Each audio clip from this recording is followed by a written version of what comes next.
ನಾನು ಸೆಷನಲ್ಲಿದ್ದಾಗ ನಾನು ನನ್ನ ಫೋನ್ ಯೂಸ್ ಮಾಡಲ್ಲ. ಯಾರು ಫೋನ್ ಮಾಡಿದರೂ ಕೂಡ ನಾನು ರಿಸೀವ್ ಮಾಡಲ್ಲ. ನನ್ನ ಫೋನ್ ನಮ್ಮ ಮೆಂಟರ್ ಆಗಿರುವ ಗೋಪಾಲ್ ಸರ್ ಕೈಯಲ್ಲಿ ಕೊಟ್ಟು ನಾನಿಲ್ಲಿ ಬಂದಿದ್ದೆ. ಗೋಪಾಲ್ ಸರು ಅಲ್ಲಿ ಕೂತ್ಕೊಂಡಿದ್ರು, ಫೋನ್ ಅವರ ಹತ್ರ ಇತ್ತು. ನಾನು ಸೆಷನ್ ಮಾಡ್ತಾ ಇದ್ದೆ. ಸಡನ್ನಾಗಿ ಒಬ್ಬರು IPS ಆಫೀಸರ್ ನನಗೆ ಫೋನ್ ಮಾಡಿದರು. ನನ್ನ ಬೆಸ್ಟ್ ಫ್ರೆಂಡ್ ಅವರು. ಅವರ ಹೆಸರು ಡಾಕ್ಟರ್ ವೇದಮೂರ್ತಿ ಅಂತ.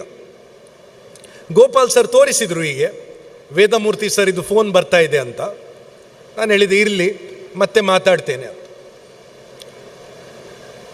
ಒಂದೇ ನಿಮಿಷದಲ್ಲಿ ನನಗೆ ಮಂಗಳೂರಿದು ಮಾಜಿ ಮಂತ್ರಿಗಳಾಗಿರುವ ಕೃಷ್ಣ ಪಾಲೆಮಾರ್ ಅವರ ಫೋನ್ ಬಂತು. ಗೋಪಾಲ್ ಸರ್ ತೋರಿಸಿದ್ರು, ಪಾಲೆಮಾರ್ ಅವರ ಫೋನ್ ಬಂದಿದೆ ಅಂಥೇಳಿ. ಮತ್ತೆ ಮಾತಾಡ್ತೇನೆ ಅಂಥೇಳಿ ಅಲ್ಲಿ 30 ಸೆಕೆಂಡಲ್ಲಿ ನಾನು ಸಹ್ಯಾದ್ರಿ ಕಾಲೇಜಲ್ಲಿ ಪ್ರೊಫೆಸರ್ ಆಗಿದ್ದೇನೆ. ನಮ್ಮ ಕಾಲೇಜಿದು ಅಧ್ಯಕ್ಷರು ಡಾಕ್ಟರ್ ಮಂಜುನಾಥ್ ಭಂಡಾರಿ ಅವರ ಫೋನ್ ಬಂತು. ಗೋಪಾಲ್ ಸರ್ ತೋರಿಸಿದ್ರು, ಫೋನ್ ಬಂದಿದೆ ಅಂತ, ಕೊಡಿ ಬಾಸ್, ಇದು ಫೋನ್ ಎಲ್ಲಿದ್ರು ಕೂಡ ನಾನು ತೆಗಿತೇನೆ ಅಂಥೇಳಿ ಫೋನ್ ತೆಗೆದೆ. ಹಲೋ ಸರ್ ಅಂತ ಹೇಳಿದೆ. ಏನು ನನ್ನ ಫೋನ್ ರಿಸೀವ್ ಮಾಡಲ್ಲ ನೀನು ಅಂತ ಕೇಳಿದ್ರು. ಇಲ್ಲ ಸರ್, ನೀವೀಗ ಮಾಡಿದಷ್ಟೇ, ನಾನು ತೆಗ್ದೆ ಅಲ್ಲ ಫೋನು ಅಂತ ಹೇಳಿದೆ. ಆಗ ವಾಯ್ಸಲ್ಲೇ ಗೊತ್ತಾಯ್ತು ನನಗೆ, ಇದು ಮಂಜುನಾಥ್ ಭಂಡಾರಿ ಸರ್ ಅಲ್ಲ, ಇದು ವೇದಮೂರ್ತಿ ಸರ್ ಅಂತ. ಆಗ ನಾನು ಎಣಿಸ್ಕೊಂಡೆ, ಓ ಇವರೆಲ್ಲ ಎಲ್ಲಿಯೋ ಒಟ್ಟಿಗೆ ಕೂತ್ಕೊಂಡು ನನಗೆ ತೊಂದರೆ ಕೊಡ್ತಾ ಇದ್ದಾರೆ, ಕಾಲ್ ಮೇಲೆ ಕಾಲ್ ಮಾಡ್ತಾ ಇದ್ದಾರೆ. ಇಲ್ಲ, ಭಂಡಾರಿ ಸರ್ ಶಿವಮೊಗ್ಗದಲ್ಲಿದ್ದರು, ವೇದಮೂರ್ತಿಯವರು ರಾಯಚೂರಲ್ಲಿದ್ದರು, ಪಾಲೆಮಾರ್ ಸರ್ ಮಂಗಳೂರಲ್ಲಿದ್ದರು. ಒಂದು ಸಾಫ್ಟ್ವೇರ್ ಇದೆ, ಆ ಸಾಫ್ಟ್ವೇರ್ ಹೆಸರು ನಾನು ಹೇಳಲ್ಲ. ಆ ಸಾಫ್ಟ್ವೇರ್ ನಾನು ಯೂಸ್ ಮಾಡಿದರೆ ನನ್ನ ಫೋನಲ್ಲಿ, ನಾನು ಎಲ್ರಿಗೂ ನಿಮ್ಮ ಪ್ರಿನ್ಸಿಪಲ್ ಹೆಸರಿಂದ ಕಾಲ್ ಮಾಡಲಿಕ್ಕಾಗತ್ತೆ, ಮೆಸೇಜು ಮಾಡಲಿಕ್ಕಾಗತ್ತೆ. ಈ ಸೈಬರ್ ಕ್ರಿಮಿನಲ್ಗಳಿಗೆ ಏನು ಮಾಡ್ತಾ ಇದ್ದಾರಂದ್ರೆ, ನಿಮ್ಮ ತಂದೆಯವರಿಗೆ ನಿಮ್ಮ ನಂಬರಿಂದ ಫೋನ್ ಮಾಡ್ತಾರೆ. ನಿಮ್ಮ ತಂದೆಯವರು ನಿಮ್ಮ ಹೆಸರನ್ನು, ಮಗ, ಏನು ಬೇಕಾದ್ರೆ ಅದು ಸೇವ್ ಮಾಡಿರ್ಬೋದು, ನನಗೆ ಗೊತ್ತಿಲ್ಲ. ಅದೇ ಅಲ್ಲಿ ಡಿಸ್ಪ್ಲೇ ಆಗುತ್ತೆ. ಈಗ ನನ್ನ ಅಪ್ಪ ನನ್ನ ಹೆಸರನ್ನು ಅನಂತ್ ಸನ್ ಅಂತ ಸೇವ್ ಮಾಡಿದ್ದಾರೆ. ಸೊ ಅವರಿಗೆ ಅನಂತ್ ಸನ್ ಇಂದ ಕಾಲ್ ಬರುತ್ತೆ, ಅವ್ರು ಫೋನ್ ಎತ್ತಾರೆ.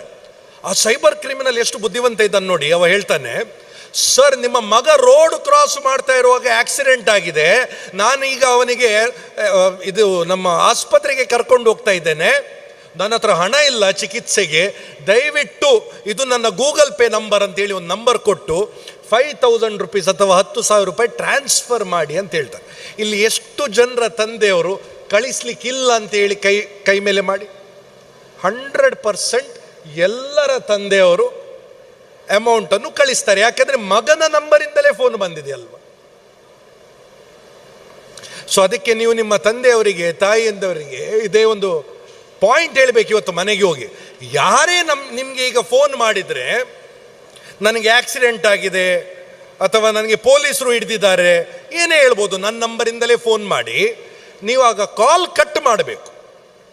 ಕಾಲ್ ಕಟ್ ಮಾಡಿ ಇನ್ನೊಮ್ಮೆ ಅದೇ ನಂಬರಿಗೆ ಡಯಲ್ ಮಾಡಬೇಕು.